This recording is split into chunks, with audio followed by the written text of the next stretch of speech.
right across the street from me during the December 08 storm. Took a picture of these power lines. And you can see the tree back here, looks like it seen better days.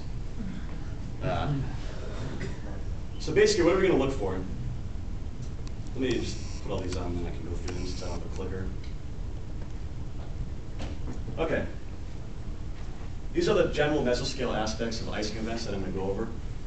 First one is the elevation icing event. Now, I talked to a few people about this. One of the biggest misconceptions that you see about freezing rain is that it only occurs in valleys. You always hear everyone says the cold air is going to get trapped in the valley, and everyone else is going to be fine. In fact, in our own, I was talking to Mike here just a while ago, in our own forecast area in southern New England, the reverse is more true than the common perception. Most of the ice events around here are elevation events.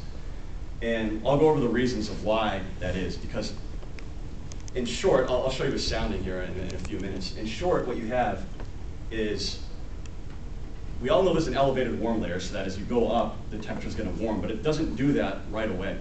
A lot of times what you'll have is a warm layer, it'll be 33, 34 at the ground, or 32 at the ground, and then the temperature will decrease like it usually does for the first 3,000 feet, then you'll get the inversion. So actually it cools up to 2,000 or 3,000 feet. So that means areas higher up in the 1,000 to 2,000 foot range are actually going to be much more susceptible to freezing rain than a lower elevation will be. And we see this all the time when the Connecticut River Valley, perfect example, nice deep valley in interior southern New England, they'll often be 33 or 34 degrees in rain, whereas the Berkshires, Worcester Hills, and Monadnocks will be icing in 29 and 30. And we've seen that at the biggest ice storm we had this past winter, that's exactly what happened.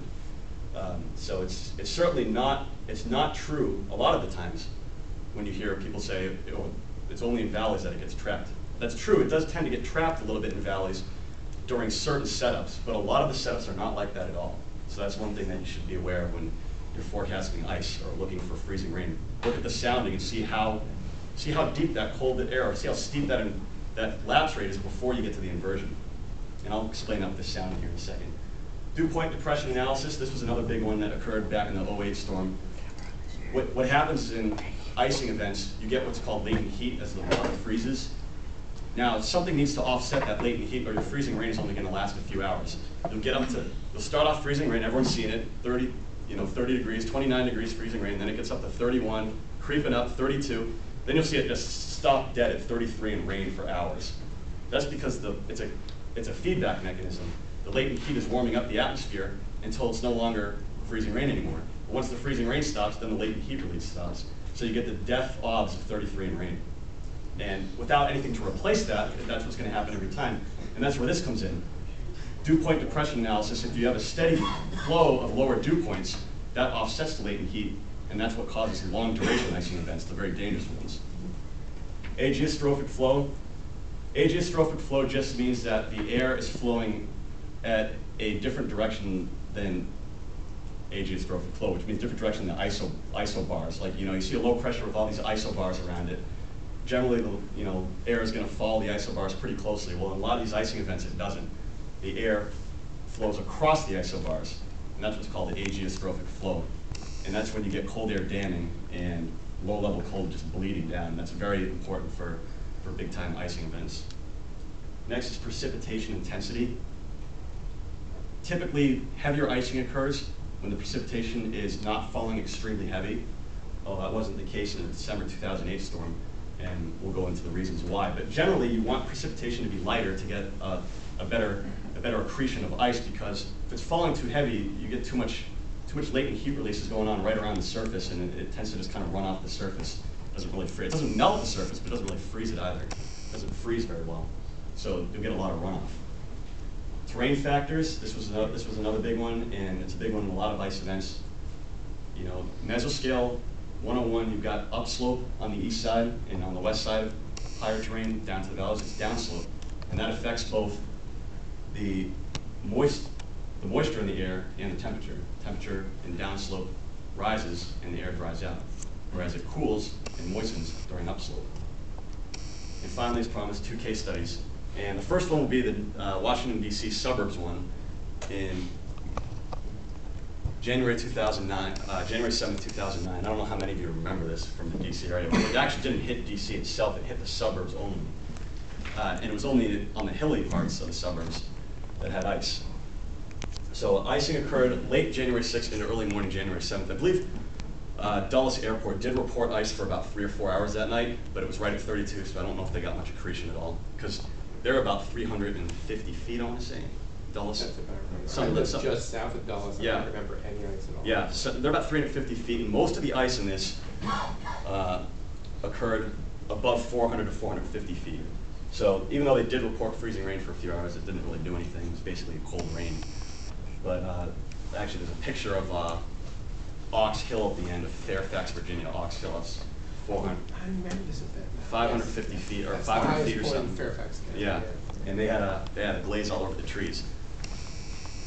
The surface analysis will show in a second that there was actually a weak anticyclonic flow to the west of DC, and cold air damming went all the way into central Virginia, and that was a key component to keeping the ice in the region. And I have the Dulles sounding. That will show what I was talking about earlier, how a decrease in temperature for the first 50 millibars before it increased and you had the elevated warm layer.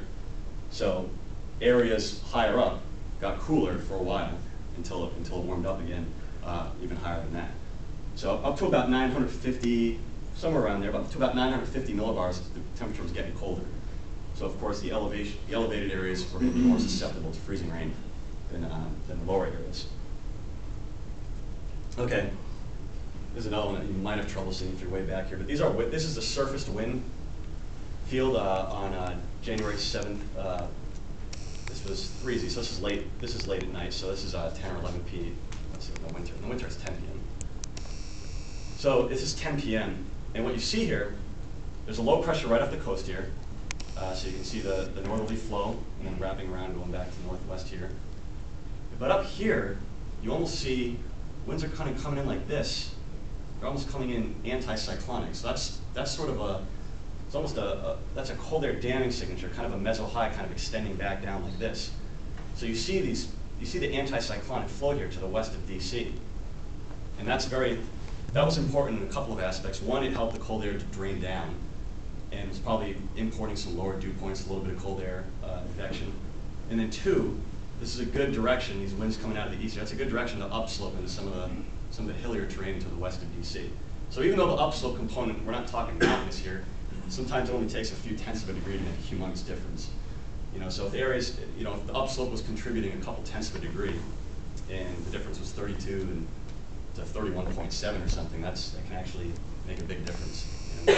As you'll see in some of the pictures, you'll see Ox Hill and be like, whoa, like a real ice storm, whereas no one else got much at all below 450 feet, 400 feet. So again, keep note of where these winds are, where this anticyclonic flow is, and then as we look at the surface pressure in this event, here it is. Well, these are all higher pressures here. Here's that low off the coast, as we said, spinning right here. It's 1,004 millibars. But again, you see 1,005 millibars coming here. You see a little pocket here. Then you see a nice big closed high right over central, not big, but relatively speaking, over central Virginia. And here's where the cold air damming comes right down here. So that was a very key component to getting the ice in the western DC suburbs. This was actually, for any of you, I don't know if any of you live west of Philly or in the central Pennsylvania area, this was actually a pretty good ice storm right here for southern Pennsylvania. It was a pretty big icing event there. I focused on the DC area because there were some good soundings there, and of course, several of you from DC, so I figured it might be more interest to you. But this was actually a pretty good icing event, central PA, even into extreme northern Maryland. It was a much bigger ice event. And you can see why it's a classic CAD signature, cold air damming, even going all the way down to southwest Virginia. Okay, here's the sounding I promised you from Dulles. This is at 6Z, so this is late. This is about 1 a.m. during that event. Last year I showed you some soundings, but